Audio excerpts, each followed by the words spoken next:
All right, y'all. Well, we are back on Rooted and Radiant. I'm your host, Ashley, and I'm so excited that you are here today. I hope you have been enjoying the June series, which has all been about community, friendship, and relationships. And we have talked about and covered a lot this month. We talked about when friendships change and it hurts, choosing people who choose you back. Your circle determines your seasons. And today we are wrapping up with the art of growing together. And while some friendships are seasonal, the healthiest friendships are those that continue to evolve as both people grow. Growth is inevitable, but the real question is whether we're willing to grow together.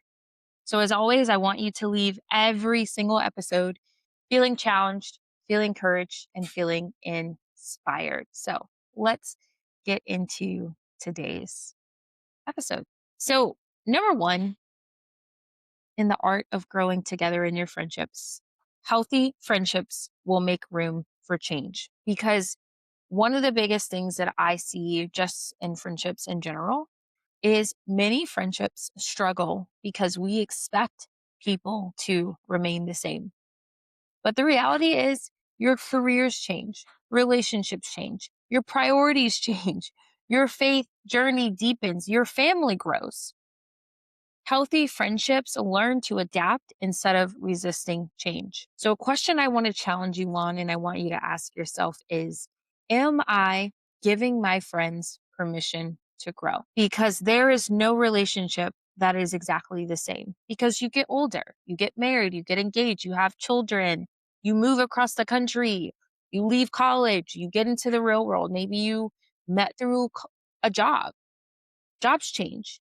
So, it's a part of life. But truly ask yourself, am I giving my friends permission to grow? Number two, growth requires honest communication. Many friendships don't end because of conflict, they end because of unspoken expectations. So the reality is, there is no perfect friendship. So you're going to have moments where they upset you. You're going to have moments where you feel misunderstood or there's a disagreement.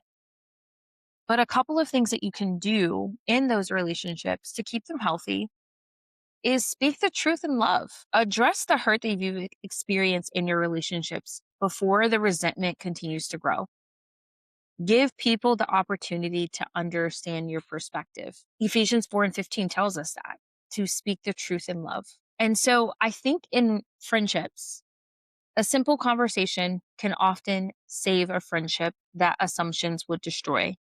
Because I think it's easy to assume, oh, this person's known me for a really long time, so they should understand this. They should know this about me. But the reality is, even your closest friends, your longest time friends, are still changing and growing. And even for me, I have one of my longest friendships. We've been friends for almost 2 decades, which is literally half my life. And even recently, we had to have a conversation of some things that have shifted and changed. And it wasn't easy, it was very difficult. There was a lot of tears shed, but there was a deeper understanding of one, we love each other, we want what's best for each other. And we also need to be sensitive and aware that different seasons change. And in different seasons of our friendship, we need different things. But the real test for friendship is, what is the outcome after those tough conversations? Do you move on? Do you hold guilt? Do you hold resentment? Does the friendship end? That is truly the test. And if it's a real friendship, it'll strengthen your relationship. You'll love each other more. You'll have a deeper understanding of where they're coming from and what they need, and what hurts them hurts you. And you genuinely want to understand, and you do what you need to show up for your friend how they need you to in that season. That's not a one-way street, that's a two-way street. Relationships are two-sided, not just romantic one, friendships as well. Number three, and this is a big one: celebrate instead of compete. Comparison quietly destroys connection. With your healthy friends, you cheer for each other's success. You support their different paths. You celebrate milestones. You encourage growth. Someone else's success does not diminish your own. because the right friends won't feel threatened by your growth. They'll applaud it because that's what real friendships are like. It should inspire you, it should encourage you on your own path and the things that you're doing. You shouldn't feel threatened by that. I have incredible friends and they're all doing amazing things. And are we all operating in the same lanes? No. But do we show up for each other? Yes. Do we celebrate each other? Yes. Is her success my success? Yes. That's how it should feel. You should feel so excited. Your heart should be so full. And if your heart isn't, ask yourself why. If that's truly a friend, why are you competing? Why are you upset? Why aren't you able to applaud? Why aren't you able to have joy for their success? Ask yourself that. Number 4, give grace for those different seasons. Not every season will look the same. Some seasons, you'll talk every day. Other seasons, you'll reconnect after weeks. You know, me and my best friend, Michael, and we had to literally put it on the calendar bi-weekly because we would text all the time, but there would be months that would go by and we hadn't gotten on the phone. And those conversations would be like hours, which I loved, but they would be 3 or 4 hours. And we don't always have that time to just download everything that's happened in the last couple of months. So we literally were like, okay, we got to put it on the calendar. So now every other week for the last few years, we have talked every Friday at lunchtime. That's our check in. Sometimes it's a FaceTime, sometimes it's just a phone call, but we make sure to prioritize that because the seasons change. One season you may have a friend that may need more support than the other. But healthy friendships understand that seasons change without assuming that the relationship is over. And the true definition of friendship isn't the amount of times that you talk.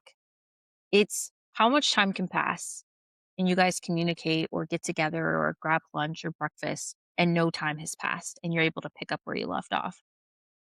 Because the quality of your relationship is not determined by the quantity of the time, it's determined by the quality of the interactions when you are together. Now, I want you to understand that there is a difference between grace and there is a difference between one sided effort.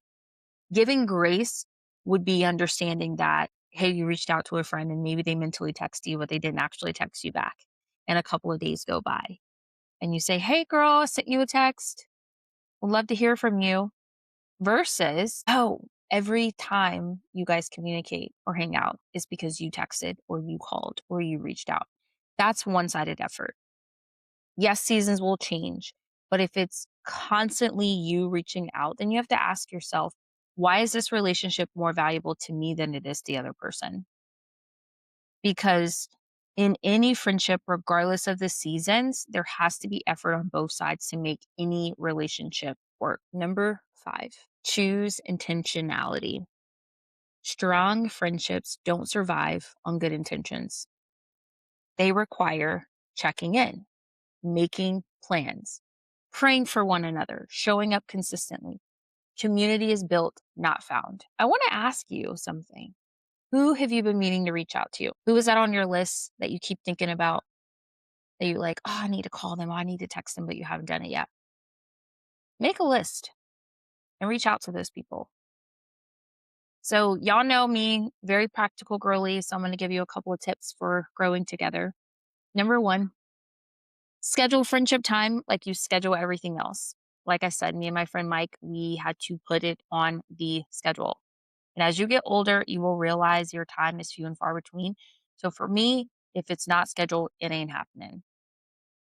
Number 2, celebrate your friends publicly and privately. Number 3, don't assume, ask questions. Number 4, address issues early and respectfully.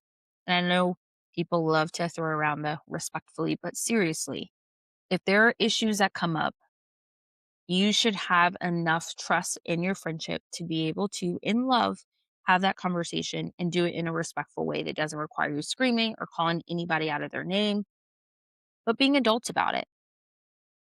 Number 5, pray for your friends regularly. We need to be praying for each other, not just when things are bad, but we need to be praying for each other on a daily basis. Number 6, Be the kind of friend that you're hoping to find.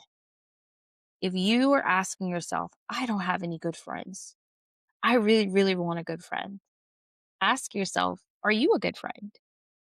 Would someone be excited to see your name pop up on their phone because you've shown up for them, because you've been kind, because you've been there when they needed you? If the answer is no, there's probably some things that you need to look at inward and change. Number 7, give grace while maintaining healthy boundaries. You can give grace without letting someone completely abuse and take advantage of the friendship that you provide. And my final encouragement to you as we wrap up today's episode is understanding that friendship isn't about finding perfect people, because there's only one perfect person that walked this earth, and his name is Jesus, my personal belief. It's about finding people who are willing to grow, learn, forgive, support, and walk through life together. Some friendships may be seasonal, others may last a lifetime. Both can be gifts from God. The goal isn't holding on to every relationship. The goal is stewarding the relationships that God has placed in your life well. So, my call to action to you today is choose one friendship that you want to intentionally invest in. Send the text, make the phone call, schedule the coffee date, write the encouraging message. Don't wait for a connection to happen. Create it. And if this friendship series encouraged you, share the episode with a friend who's been a part of your journey. Let's continue building communities where people and women feel seen, supported, encouraged to grow together. I'm so grateful that you were here with me. And as always, I want you to stay rooted and radiant. If you're not following me on Instagram, it's Rooted and Radiant Pod, or my personal IG, which is simply Ash Tash. I'd love for you to follow me on Spotify, Apple, YouTube, anywhere you listen to podcasts. And until next time, love y'all.